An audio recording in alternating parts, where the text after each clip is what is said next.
Howdy y'all. Hi guys. It's Ryan. And Angela. From R&A Music.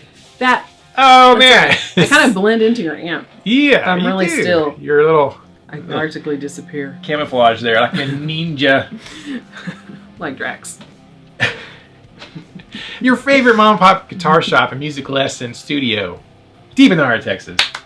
That's where we're at. And we're back a week later from last time. Look at us go! With another episode of Ask R&A. It's like we're motivated or something. It's episode 397. Nice number. We're here to answer y'all's questions. Let's get to it.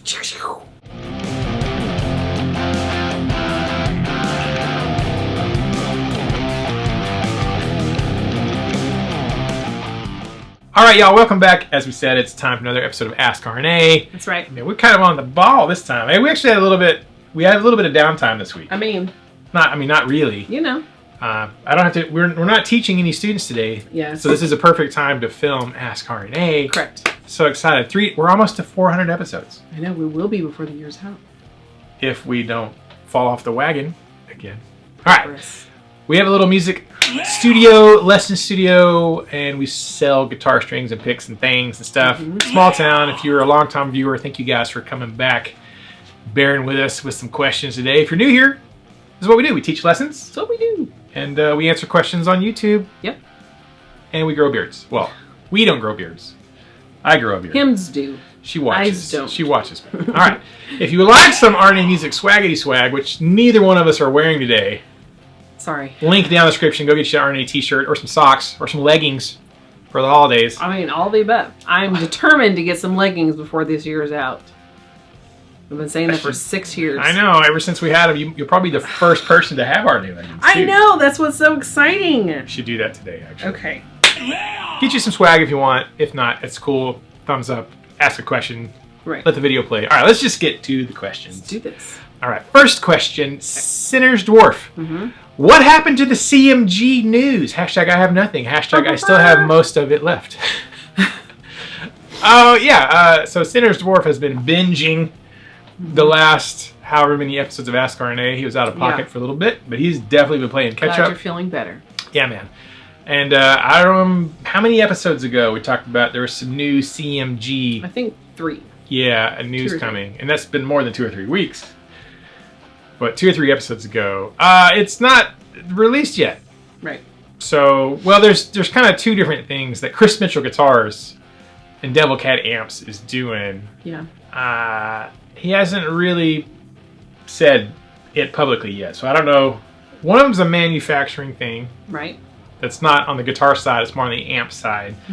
That it's just finding a fabricator to do what they want, and they want to have it done in America, in the USA. And so there's probably what the holdup on that specific thing is, I would guess. But as soon as the news is available to talk about, I'll definitely talk about it. I had a question the other day. Somebody asked about, like, oh, you got any CMG Ashleys? I'm like, not at the moment. I don't have any on order at the moment. Right. And obviously I have mine here at the store.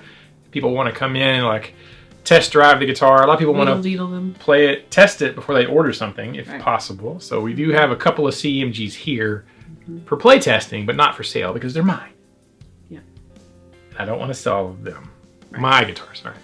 As soon as that's okay to tell the news, we'll tell the news about the CMG stuff coming. I've been waiting. I'm excited. Anyways, so I can't tell you yet. You'll just have to be on pins and needles. Needles and pins. Needles and pins until we get there. All right. Thank you, Sinner's Dwarf. Appreciate the question. Next question. Addie Hughes Guitar. Addie is also from England originally. Nice. I think he lives there in Texas. Awesome. Even better. Maybe. Gosh, I can't, or they visited. Anyways. Either way. People in England apparently like us, so I appreciate it. It says, howdy y'all, beautiful people in Texas. Y'all mentioned guitar endorsements. I've never in 13 years of teaching guitar had a need to pursue endorsement, and the industry is very different now to when I started out all those years ago. How do you see endorsements in your line of business, tuition, independent music store? And what would you advise a student looking to follow the endorsement route? Hashtag Ask R&A. Nice. Hey, man, that's a really good question. We did talk about artist endorsements last week. Right. guitar endorsements for artists. And so that's a really good question. You typically think of, your favorite artist or musician. Those are the people who get endorsement deals. Right. As far as like teaching, well, that's the thing too. Like I know like Marty Schwartz, who is predominantly a teacher of guitar music. Right. He has like endorsement deals.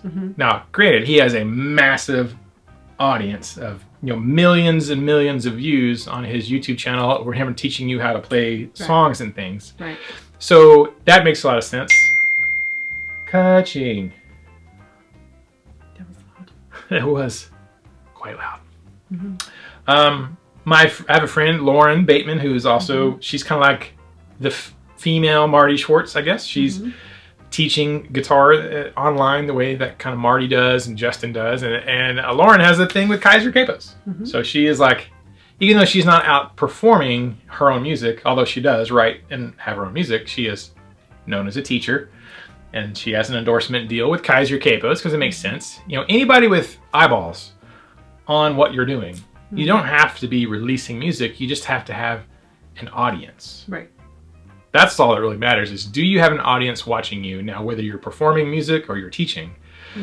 So I think now you can be predominantly a teacher in the music field and have endorsement deals. Like that is a thing, especially if it's online. Absolutely. If it's just you teaching at your house and you have no social media presence, then no, you're probably not going to get an endorsement deal. But if you have enough eyeballs on what you're doing, you could definitely have endorsement deals. It's a little weird for us because we're not just teachers, but we're also a retail store. Right. And I talked to D'Addario a long time ago because we, sell a lot of D'Addario stuff, and I like their products, and I like their strings, and I use them. And I talked to my sales rep about it, and he was like, how does that endorsement thing work? Because we were doing YouTube and stuff too. He's like, well, it wouldn't really do anything for you. Because essentially most endorsement deals, it's not normal that you get free stuff. Right. What you get is a discount on pricing.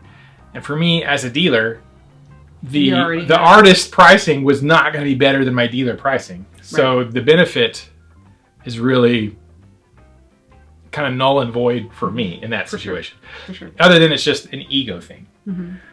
Kind of, I was like, it makes a lot of sense. So, but you can, as a teacher, you could have endorsement things. As far as students and like people who are more, trying to make a name for themselves as performers and stuff, my biggest advice to our students and people I know locally who are musicians gigging is like, just use the stuff, right?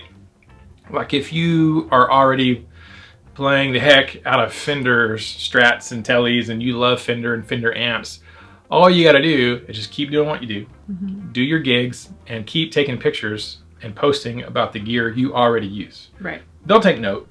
They'll notice. And like that's kind of what companies want. They want a partnership. It's like you're already using their stuff and you're already promoting it without any kind of mutual compensation. You're literally using their stuff because you like it.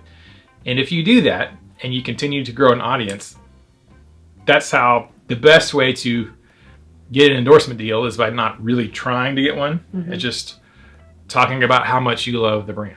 Right. You know what I mean? And it could be pickups, it could be capos. Like if you already use a Kaiser capo and every time you're performing, you do a video, you do a gig, you have pictures, you promote it, you tag them in it.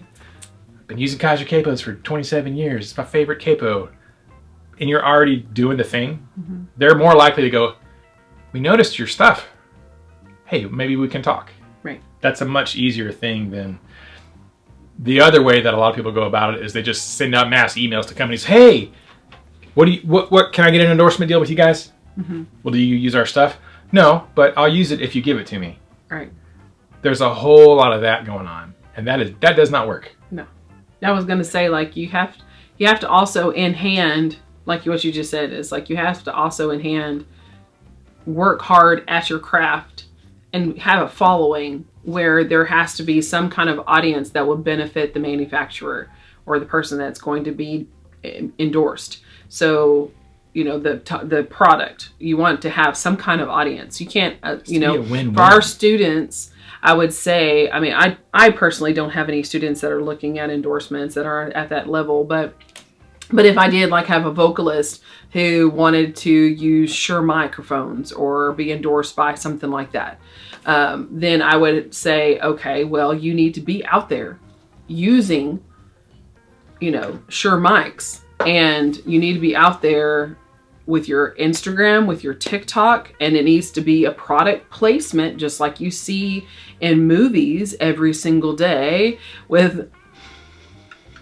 product placement, and then the traction there with the followers will, you know, have to be substantial whenever it comes to, because like I said, I'm not going to be as Dr. Pepper go like, oh yeah, I want my product to be in their videos. I'm going to send them a case, you know, of Dr. Peppers just so they can use them for their videos when they only have 24 views a video. Right. What is that going to do for Dr. Pepper? But if I'm someone on, especially Dr. Pepper's level, if I'm someone who every single video gets 7 to 8 million views, and I'm always using Dr. Pepper, people are tagging Dr. Pepper, then they're like, you know, actually, if we're going to promote this new flavor, let's send it to this guy, because they have automatically 7 million people that are going to watch them. They love them. They respect them. We would need to get our product in their hand. But if you're just some regular person who might have 17 followers on TikTok, you're not going to get endorsed by anybody anytime soon. Right. Unless it's like a fledgling company, then y'all can work in tandem with each other to build each other up.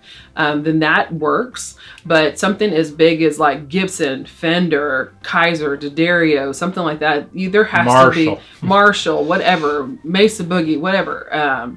Even like strings with like Ernie Ball or whatever, you need to have some kind of following. And I think that's common sense for most people like us who have been in work and business, where we especially Gen Xers that were raised on product placement. That has been our, like, Gen X. You know, that is our mental, like, that's how we were raised. Every Saturday morning, cartoon commercial, cartoon commercial, cartoon commercial. It was just always there. So we get that understanding of how effective it is, and how you have to have some kind of audience in order to have it in front of it. But a lot of these younger generations, they don't understand it because they've lived with YouTube and TikTok and Facebook and Instagram and Snapchat and all that kind of stuff, that they don't understand that, yeah, just because you have a Snapchat account doesn't mean that people who are big want to use your account to, you know, place a commercial ad or whatever like that. Yeah. So getting that kind of realistic mentality is key, because like Ryan just said, there are a lot of people out there that they're wanting the big companies to follow them. I'm like, but what do you have to offer them when you only what get, does that company get? I mean, the most you've ever had is like 500 views on a video. That's not going to do anything for that company. They're giving you product that's money. Their product is money, just like your time is money. For what? Why? When they can get this YouTuber over here or this influencer over here that's 12 years old who does karate every day, and every time he's doing his little karate animation, he drinks a Dr. Pepper. They're like, let's get that kid because he has 12 million views. Yeah. You know what I'm saying? So I think people are confused. They're like, Very this confused. company is endorsing me. And it's like, no, you are endorsing that company's product. Right. It's an endorsement deal. They always think it's like the company getting behind and pushing the artist. It's like they're pushing the actual artist. No, they're right. like, it's product placement. It is product placement, and it has to be win-win situations. 100%. That's, yeah. I'm baffled, like, because I know people in the YouTube space who are trying to get a thing going with YouTube videos, and they're like, I wish these companies would send me the guitars, because all these other, you know, YouTube channels, they're all crappy. They should send me one. Mm-hmm. And it's like, yeah, but you get like 200 views and they get 25,000 views. It's like, I went to the movie and saw this movie. I should be invited to the Oscars. Right. Why would they? Well, I went to the movie, didn't I? Yeah. That's not how this works. I think you can't. Don't chase endorsements. Chase doing your thing. Yes. Right. If your thing is playing gigs, then play as many gigs as you can. Many gigs as you possibly use the can. gear that you love and promote the gear that you love. And we had to do, that's how our arrangement with the EMG got started. We weren't even dealers for EMG. I was just tagging them in all my photos of my personal guitars because I legitimately love EMGs. Yeah. And have for years. You can see it on the wall. And when I worked at another big chain store, I used to sell the crap out of EMGs. People come in, they became a joke with the other employees. Like, Ryan, what pickups did you? EMGs. Oh, you got a semi-hollow? Get some EMGs in that sucker. I sold the crap out of EMGs when I worked at another big chain years ago. I mean, I freaking love them. So I was always posting, tagging, making YouTube videos. EMG 8185 versus 5766. They got like 85,000 views or something. I was just posting stuff. And then they took notice. They're like, hey, check out our dealer in Texas, RNA Music. And I had to message them and be like, hey guys, I'm not actually a dealer. I'm just love y'all stuff. And they're like, what? Well, let's get you signed up. Let's do it. Come on. I'm like, all right, yeah, let's talk business. And then we got to start talking business. And then, you know, we worked out a deal that was definitely a win-win for us. And we are not the biggest retailer obviously by any means anywhere. Imagination.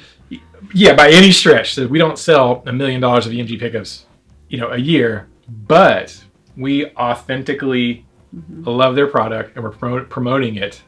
They notice. They know it's genuine. We're not just doing it just because we were getting free stuff or anything. They're like, y'all are the kind of people we would like to work with. And I'm like, all right. I don't mind that. Sounds good. You know, I wasn't chasing them down. I was just promoting your thing. I was doing my thing, a legitimate product that I liked. And they took notice of a little bitty, and we're still a little bitty channel. Right.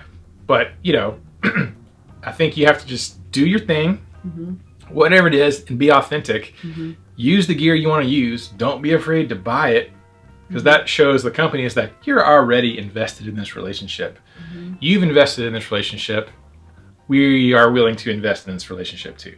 So it's a mutual investment. 100%. Not one side getting free stuff. Right. That's not how it works. No, it's not. Sorry, that kind of is a pet peeve of mine in a way. I guess so. Same. I don't know. You know, I mean, I'd love to be endorsed by a company. Yeah. But, you know, at the end of the day, is that actually going to do anything for me? Right. Is that going to help me get a gig? Is that going to help me do my thing or help me write a song? I mean, gear is just gear. Anyway. So, all right. Great question, Addie. Next question. Shane Walton, 8888. Hey, Ryan. Like you, I'm a big Schecter fan. My question is, what is one thing you would change about the company? Or what is one thing you don't like about them? Ooh, controversial. Oh, are you trying to get me in trouble with Schecter, Shane? I doubt that one. I don't think that's his choice. I do. I think I might have left him a comment. So that's kind of funny because like, of my guitars that I own, a lot of Schecters I have more Schecters than I have any other brand. Like I have like 2 Gibsons and like 2 Epiphones. So I guess that's one brand. I've got like 4 or 5 Washburns. You know, I've got like 4 PRSs. You know, I have more than 4 Schecters. So. Yeah, I can see just from Schecter. Looking up. Schecter.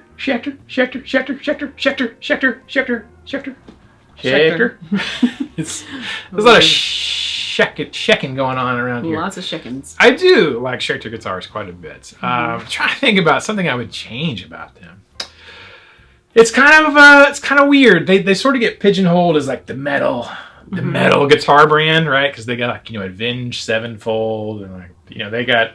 That's what I was gonna say. I was like, if I would change anything about the company, I would say that they should probably start branching out in other different genres, so they can be a household name in other brands and getting some people like in folk music or country or something like that. Because I mean, I know country guys will probably play their guitars anyways, you know. But I think that because they have that mentality, even when we started selling Schecters, most people thought of them as just a metal guitars, and I think that stigma needs to kind of be dulled just a little bit, well, so that they become more of a household name in all different genres. You know, it's funny because I think that's just hard to overcome. Because in the beginning, in the early '90s, yeah, I guess it's mid '90s. It's been a while. It's been a while, but they were Papa Roach was like one of the first bigger bands that they used Schecters, and you know, there were Pete Townsend from the Who. Used Schecters back in the 80s, and the Who is a pretty big deal. Yeah. But I think over the course of in the late 90s and early 2000s, they really kind of became known as like a metal brand, even though, I mean, they have like tellies, and they have guitars that are definitely not metal guitars. That just seems to be the thing that people really latched onto. Yeah. And I think they've tried, like Nick Johnston is like a signature artist with Schecter, and he is not metal. Yeah. Like he's very instrumental guitar, almost, you know, cinematic soundscape type of, say like, more like soundtrack, soundtracky. Like I freaking love Nick Johnston. Yeah, he's just like not metal at all, and he has a signature Strat style guitar, and now has a signature telly with him. You know, so they have artists, and what's his face from The Cure? The Cure cries a lot. I don't know, whatever his name is. Anyways, all the hair. He has a signature guitar. It's a Schecter. Still don't know what you know. The Cure. You know who The Cure is, right there. And the only Cure song I know isn't even a Cure song. It was influenced by The Cure. I've listened to a lot of The Cure. Phone. Yes. Anyway, The Cure. Gotcha. Right. We've said that a lot. How many times? What's his? I can't remember. I think it's Robert something. Okay. See. You don't even know. I know. I'm not saying I do know. Me, like I would know. I'm just saying the guy from The Cure has a signature Schecter. Okay. Right. So non-metal artist has, you know, Schecter. They have people in their roster who are not metal. What's his? Crap. Might I have to go home and listen to The Cure now? Forgot his name. The guy. He played guitar for Mary J. Blige. Okay. Not metal. Right. He had a Schecter deal. Okay. So he actually talked to him on the phone. He called me one time because he was interested in like this guitar, and we became friends on Instagram and stuff. And I watched him, and he's like, not metal. Does a lot of gospel stuff and a lot of Mary J. Blige stuff. Right. But he had a deal with Schecter, so they have people who are not metal. But I think, yeah, if I could change something, and they have changed over the years, they have changed. They're a little bit less cringy. Is not the word I want to say, but kind of. Back in the early 2000s, they had a lot of like the trucker ladies, the trucker girls, like on the fretboard of a guitar, like, oh, a little trucker silhouette. Right. I'm like, all right. It was very Monster energy to the brand Affliction. They're very like, in the early 2000s, it was a little like Kyle. Very, I know a Kyle. He's great. I know multiple Kyles. They don't actually fit that stereotype at all. The Kyles I know. It's more like Chads. Chads. Yes. Oh. Not my friend Chad we talked about last week. No, not your Chad. friend Chad. Chad is not a Chad. Chad is a country Chad. Oh, That's man. a different Chad. He's a Texas Chad. That's a different. That's a different Chad. That's a different animal. Yeah. It's a different Chad altogether. Yeah. Northeast Chad. Yeah. You know, I think I see, having been a dealer for a long time and been into the brand, I see the things they do that are not metal. But I think the in general guitar population doesn't really see that. They're still kind of pigeonholed as just a metal kind of brand. I think that's something really difficult to overcome. So I think everything I wish they would do, they're kind of already doing, and they have been doing. It's a little less Monster energy, because I mean they had guitars with the big Monster logo on it in the claw. Like that was a thing. I almost bought one time because it was like on a super cheap clearance. I was like, I'll buy that, sand the top off, and do something else. Have it airbrush. You would not. That's a lot of work. I would have thought about sanding the top off. I wouldn't have actually done it. Yeah. But that's kind of peripheral things. That's the Schecter. It's like really digging to try to find something. You have to dig. I can't say that there's really anything about him I would change. Almost all the people I've ever worked with from there have been great. I had one, he didn't even work for them. He was a sales rep, an independent sales rep for Schecter. He was a sales rep for my territory. I got to where I didn't like him a little bit. And then one guy who worked there kept screwing up our orders, but he got fired. Like, they let him go. Like, you can't have somebody, the guy who pushes the buttons to make sure the orders go out to dealers, if he's not pushing the buttons and dealers aren't getting their stuff, you can't do that. And that didn't last very long. They took care of that problem, and my next guy there was like, Ryan, I'm so sorry about that. Yeah, we had a little problem with so-and-so, but it's all good now. We love you. What can we do for you? And I'm like, thank you. So I've always had great experiences, other than one blip way back, and they more than made up for it after that. So I really can't think of anything. There you go. What's something you would change, Chad? Shane. Shane. Shane's not a Chad. I should remember that. Well, it's because that's, you know, it was Fat Philosopher for a long time. Right. So now when I see people change their screen names to something else, yeah, it messes with my brain. Mm-hmm. Yeah, because Just Fun Guitar changed his screen name for a while, and I was like, who? Oh, Just Fun Guitar. It's actually formerly known as Fat Philosopher. Right. Currently known as Shane Walton. What would you change, Shane, about them? Mm-hmm. All right. Great question, man. Thank you so much. What are we doing? Comment of the day time. All right. Now, comment of the day. I was like, whoa. Comment of the day, yeah. You make the comment, we read the comment. Comment of the day. Comment of the day. We're going to write a song on the spot for you guys. Mm-hmm. I'm going to play my coffee in my mustache. Oh, gosh. Do I ever get stuff caught in my mustache? All the time.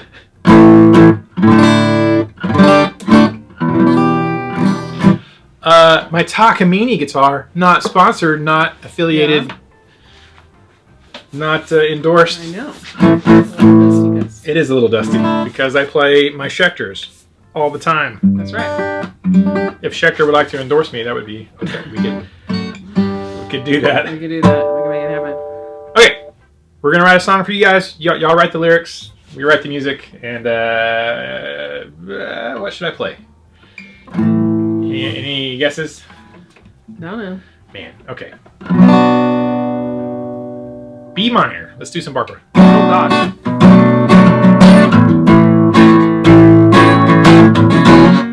I can't play today. You're good. Ken Rogers sent me a video this morning. It was some guy like, when you pick up a guitar for the first time of the day, and he's just ripping it like Van Halen and stuff. And I was like, that's exactly what I sound like the very first thing I play guitar for the day. Yeah. That's usually I screw stuff up. So.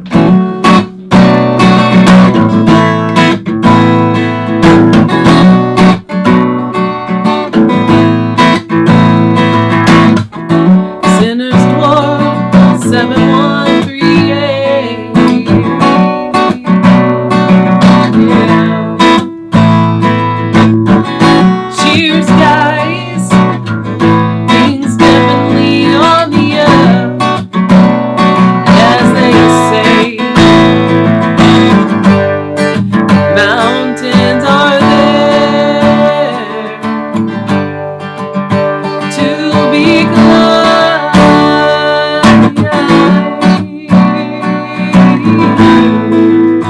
There to be climbed.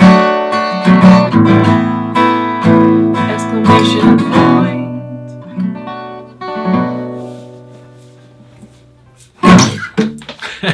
Always gonna be another mountain. Gonna want to make it move. Oh, that worked out better than I thought. I was like, hey, it's a B minor 7, A sus2, G major, D major. Okay. Yes. Sinner's Dwarf. I think he had the comment of the day last week. I think so too. I So was like, wait a second, you're on I a remember streak seeing now, Sinner's Dwarf. 7138. A bunch. So cheers, guys. Things are definitely on the up and up, as they say. Mountains are there to be climbed. That's right. Well, I mean, to be fair, of all the comments, that was the one that seemed like the best to fit a lyric to a song. Right.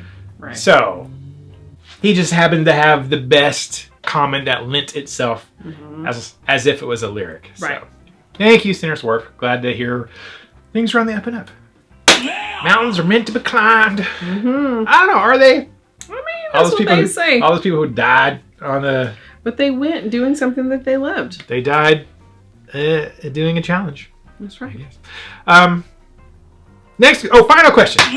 Final question. Jeffrey Egan, hashtag I have nothing. Hey y'all, the trend I love to see stop with guitars is signature models of anybody who's ever picked up a guitar. It seems like being an iconic guitarist is no longer a real thing, but rather a marketing scheme to try to reach different demographics. Yes, that is exactly what it is, based on things other than being an amazing guitar player. I know you love your single cuts, but have you ever tried SGs? They seem to be a love them or hate them kind of guitar. Personally, I love them. Hashtag KTMA.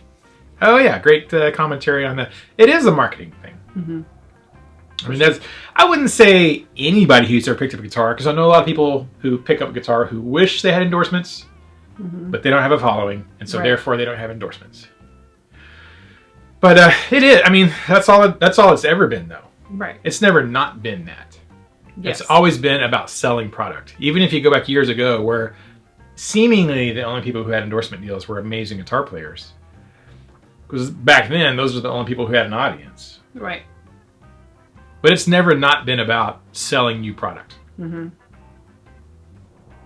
mean, why did Gibson have, Slash to sell you stuff? Why is, Hendrix and Fender, why people buy Fenders? Because of Hendrix and Clapton. Why did Clapton? Well, to make you buy a Fender. That's what Fender partnered with them. It's only ever been about selling product. Now they're just trying to sell as much product as possible to as many people as possible. Exactly. It's never been about the ability of the person. It's been about their reach. So I think that's just something that's naturally changed. Anyways, how many of you guys have signature guitars? There's a question for y'all. In your guitar collection, do you have any signature guitars? I was thinking about this. Yes. I have... How many signature guitars? 2. You ever tried a signature guitar? Is that what he's saying? Signature guitar is the SG? Oh, no. That's just a Gibson SG. Okay. Like, Angus Young, AC/DC. Okay. The little double horn looking guitar. Yes. I have 2 signature guitars at the moment. I have a Frederick Akesson PRS SE. I don't have it because of... Well, I kind of have it because of Frederick. Because I saw him do an interview with Ola, and I was like, oh, I like him. Oh, he plays really well. And then I found out, like, he had a cool guitar. But it had more to do with, like, that's a cool guitar. I really like that guitar. I mean, if it didn't have his name on it, I would have bought it. I didn't buy it because of the name. Right. I found it because of the name. And I was like, that's a rad PRS. I like that. Yeah. And then I do have the Epiphone Zakk Wylde camo guitar because I'm a super Zakk Wylde nerd. Because I'm a dork. Right. And if I play Zakk's guitar, I'll play like Zakk and be just like Zakk. Exactly. And I see what you did there. Exactly. I kind of looked a little bit like him. I was doing a video the other day playing, and I was like, we're doing this whole ZZ Top Billy Gibbons thing right now. But sometimes with the beanie, and like, because I've lost weight in my face, I look at I'm like, I kind of, because Zakk is, older. He's older, but also very thin. Not thin, I mean, he's buff. Right. But he's got, he's thinned in his face. He's not plump in his face. Right. And I've lost weight in my face. I'm like, we have beard. I'm like, I didn't plan that though. That wasn't a plan. I think someone commented that. Yeah. Oh, that's what it was. Yeah, I was playing a Billy Gibbons ZZ Top thing, and they're like, hey, it looks like Zakk Wylde. I'm like, yeah, I guess I could have a Zakk Wylde tribute band or a ZZ Top tribute band. It sure good. Anyways, SG guitars. They seem to be love them or hate them kind of guitar. Personally, I love them. I have played some SGs. I have a friend, John Crow, who has a Les Paul SG. Because there was a way back, old school, they called it a Les Paul. Because it did have his Les Paul signature on it, but it is the SG body shape. Kind of crazy. Cool. Old guitar. I don't dislike SGs, but they've never been like, ooh, man, I like want something one. you're attracted to when it comes to not really. Top of your list. Yeah, it's you kind of associate, just like you see a Gibson Explorer. In the olden days, you used to associate that with James Hetfield. Because only James Hetfield plays Explorers. He was like, he wasn't the only guy. But the most known guys, the most popular guy who played an Explorer. And Dave Grohl came along and kind of he also played Explorers. People are like, oh, you like Dave Grohl? I'm like, no. I mean, I don't dislike Dave, but I like James. Right. Anyways, I have an Explorer because of James. Just like people have Les Pauls because of Slash or whatever. Right. When I see an SG, I just think AC/DC Angus Young. Like that. Like he owned that shape. Right. For forever. Right. Or Tony Iommi, Black Sabbath. So I either think Tony Iommi, Black Sabbath. I thought somebody came in. I was like, somebody. No, I think it's just the TV. But I think I always think of Angus Young before I think of Tony Iommi. So I'm like, I just sort of see it's like, you know, a striped guitar. It's like, oh, Van Halen. Right. You got stripes on your guitar, you like Van Halen? I always just sort of see SGs as Angus's guitar. And I like AC/DC, but I'm not like an uber fan. Now, we did have a DBZ Diamond guitar here. That was the SG shape. I forgot what their term for it was, but they were super thin. I sold it to one of the guitar players in Warefoot. Nice. Not Adam. Not Adam. Not Adam. And I played that one a little bit, and I liked it a lot because it was very light. So I think I would probably enjoy an SG more now because they tend to be a little bit lighter. Right.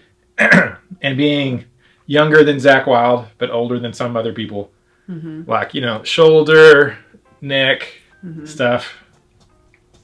I would probably enjoy one now just for the weight relief. But I'm not. I don't hate them for sure, but I don't love them. I'm kind of middle of the ground on the SGs, Jeffrey. So, how do you guys and girls feel about SGs? What do you think when you see somebody playing an SG? Do you think Derek Trucks, Dwayne Allman? I mean, those are also guys who play SGs, but I always think of it AC/DC. Right. Back in Black. All the time. I probably won't ever buy one. Okay. I don't see myself owning one because I have the Gibson Explorer.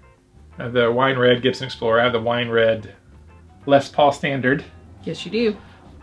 We have a Les Paul Standard. That's right. Class of 96. And I've always wanted to have the Epiphone, not the Epiphone, the Explorer, the Les Paul, and a Flying V in that same matching color. So I'm like, oh, I like the trifecta.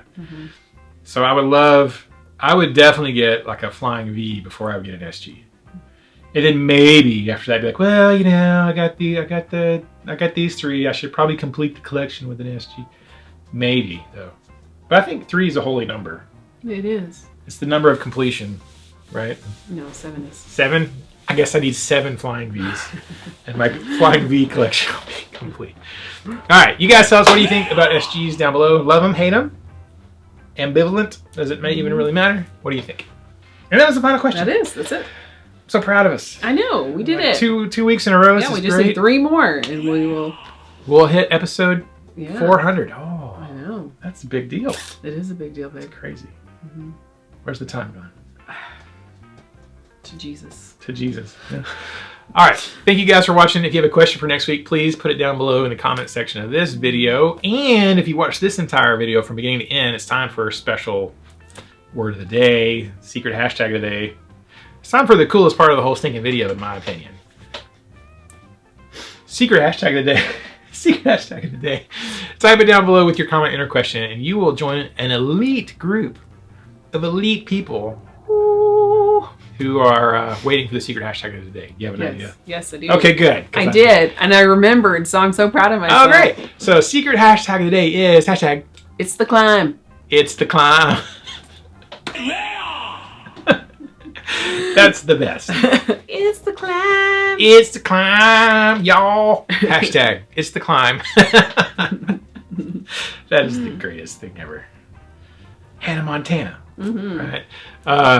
And we'll know y'all watched this whole stinking video from beginning to end. All right. Thank you guys so much. We'll see you in the next one. Until then, keep the music alive. Don't forget it. The music needs you. And you need the music. And we need to keep it alive for the next generation of mountain climbers. That's right.